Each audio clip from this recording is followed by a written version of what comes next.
नमस्कार दोस्तों, मैं हूं संजीव बैनर्जी और आप देख रहे हैं आपका अपना चैनल सफरनामा द जर्नी। पिछले एपिसोड में हम कानपुर से गुवाहाटी होते हुए भालुकपोंग पहुंचे थे।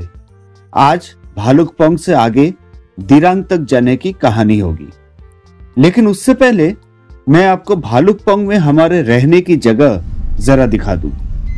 ये जो गेट आप देख रहे हैं वो बॉर्डर है। गेट के दूसरी तरफ से अरुणाचल की सीमा शुरू होती है। हम गेट के इस पार यानी असम स्थित प्रशांति कॉटेज में थे।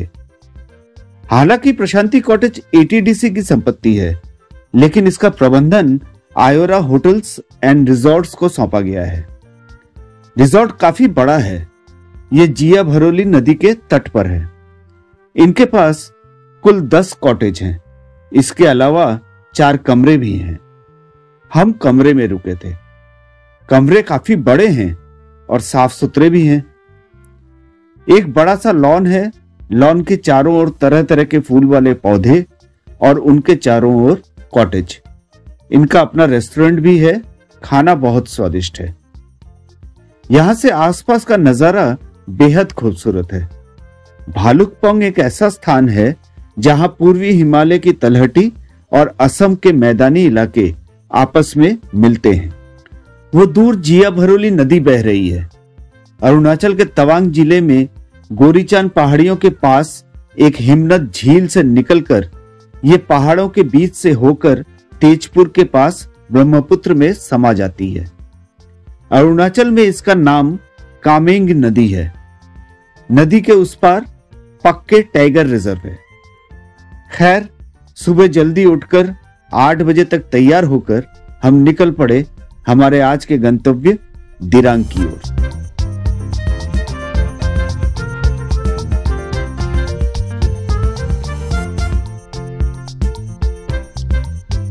हालांकि भालुकपोंग से दिरांग की दूरी केवल 138 किलोमीटर है, लेकिन यात्रा में 4 से 5 घंटे का समय लगता है। जैसे जैसे आप भालुकपोंग से अरुणाचल के अंदरूनी हिस्से की ओर बढ़ते हैं, पहाड़ों की ऊंचाई धीरे धीरे बढ़ती जाती है।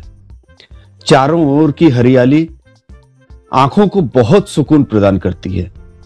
हर एक पहाड़ घने जंगल से आच्छादित है। सचमुच आंखें और मन दोनों को अजीब शीतलता प्रदान करती है यह हरियाली। दिलचस्प बात यह है कि इन ऊंचे ऊंचे पहाड़ों पर जंगलों के बीच में बहुत सारे केले के पेड़ हैं। यह देखकर बहुत अच्छा लगता है। भालुकपोंग से थोड़ा आगे बढ़ने पर सड़क के किनारे 2 छोटे छोटे जलप्रपात मिलेंगे। पहले लुमुम जलप्रपात, फिर नविका जलप्रपात। इस समय जलप्रपातों में इतने पानी की उम्मीद नहीं थी मुझे। ऊपर से पानी गिरकर सड़क के नीचे से होते हुए कामेंग नदी में विलीन हो जाता है। यह वही कामेंग नदी है जिसका नाम भालुकपोंग में जिया भरोली था। जरा नदी की गर्जना तो सुनिए। दोनों जगहों पर कुछ समय बिताने और कुछ तस्वीरें लेने के बाद हम फिर दिरांग की ओर बढ़ चले। सड़क पर आसपास की सुंदरता का आनंद लेते हुए लगभग 60 किलोमीटर चलकर हम पहुंचे नाग मंदिर। मंदिर सड़क के किनारे ही है। किंवदंती है कि 1960 के दशक में जब भालुकपोंग तवांग सड़क का निर्माण किया जा रहा था, तब कोबरा सांपों का एक समूह यहां घूमता था। एक दिन यहां काम करने वाले कर्मचारियों ने नर कोबरा को मार डाला। सुनने में आता है कि तब से जब भी मजदूर यहां सड़क निर्माण का काम करने आते, तो या तो ऊपर से पत्थर गिरने लगते या भूस्खलन होने लगता। इसी बीच मादा सांप भी गुस्से में इधर उधर घूमने लगी। सांप काटने की घटनाएं भी बढ़ी। नतीजा यह हुआ कि सड़क निर्माण में बाधा उत्पन्न होने लगी। आखिरकार 1966 में major K Ramaswamy, commanding officer 984 engineering work section, जो अब 91 आरसीसी ग्रेफ है, की देखरेख में यहां इस नाग मंदिर का निर्माण किया गया। हर वर्ष नाग पंचमी के अवसर पर यहां मेले का आयोजन किया जाता है। दूर दूर से श्रद्धालु यहाँ पूजा अर्चना करने और भंडारे में भाग लेने आते हैं। ये सब बातें मंदिर के बाहर एक बोर्ड में लिखी है। नाग मंदिर के दर्शन करने के बाद हम फिर से अपने गंतव्य की ओर बढ़े और दोपहर करीब 1:45 बजे हम अपने रात्रि विश्राम के लिए तय स्थान दिरांग बुटीक कॉटेज में पहुंचे। दिरांग बुटीक कॉटेज अन्य होमस्टे की तरह नहीं है, थोड़ा अलग है। खैर, उस पर बाद में बात करेंगे। यहां पहुंचकर हम 1 कप चाय पीकर तरोताजा होकर निकल पड़े लंच के लिए। यहां एक बात बता दें कि ज्यादातर होमस्टे या छोटे होटलों में जिनके पास अपना रेस्टोरेंट नहीं है, वहां दोपहर के भोजन की कोई व्यवस्था नहीं है। इनके किचन में आपको सिर्फ नाश्ता और रात का खाना ही मिलेगा। खैर, दिरांग मार्केट में दोपहर का भोजन करने के बाद हम थुपसुंग धार्गीय लिंग मठ या दिरांग मठ पहुंचे। एक शब्द में कहें तो अद्भुत है ये मठ। मठ इतना सुंदर है कि इसका वर्णन शब्दों में नहीं किया जा सकता। इसकी खूबसूरती को कैमरे में भी नहीं कैद किया जा सकता। इस यात्रा के दौरान अरुणाचल में हमने जितने मठ देखे, उन सब में यह सर्वश्रेष्ठ है।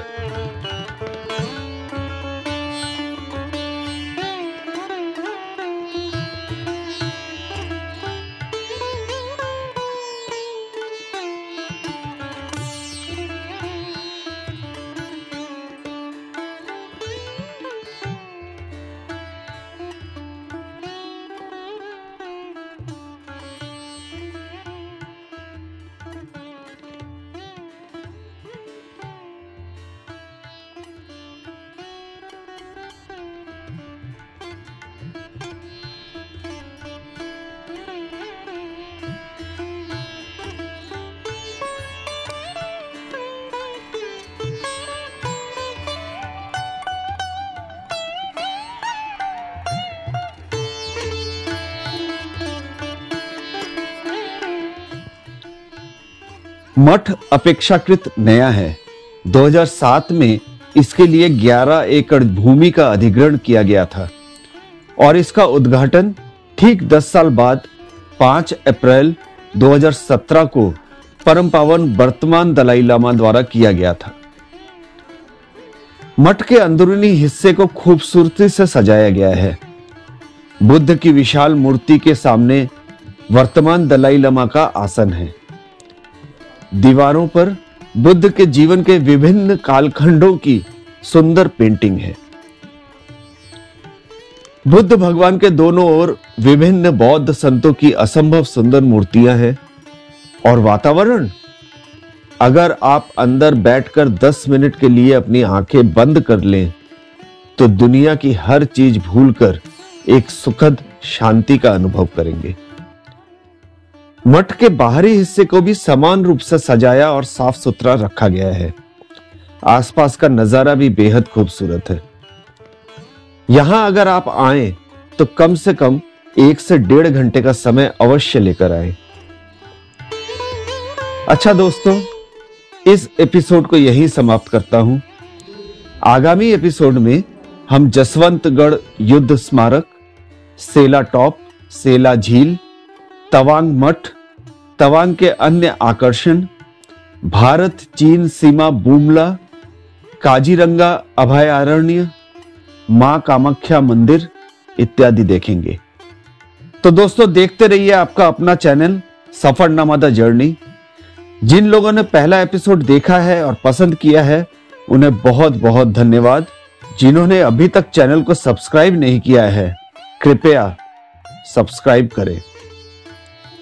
जल्द ही अगले एपिसोड में फिर मिलेंगे। खुश रहें, स्वस्थ रहें। नमस्कार।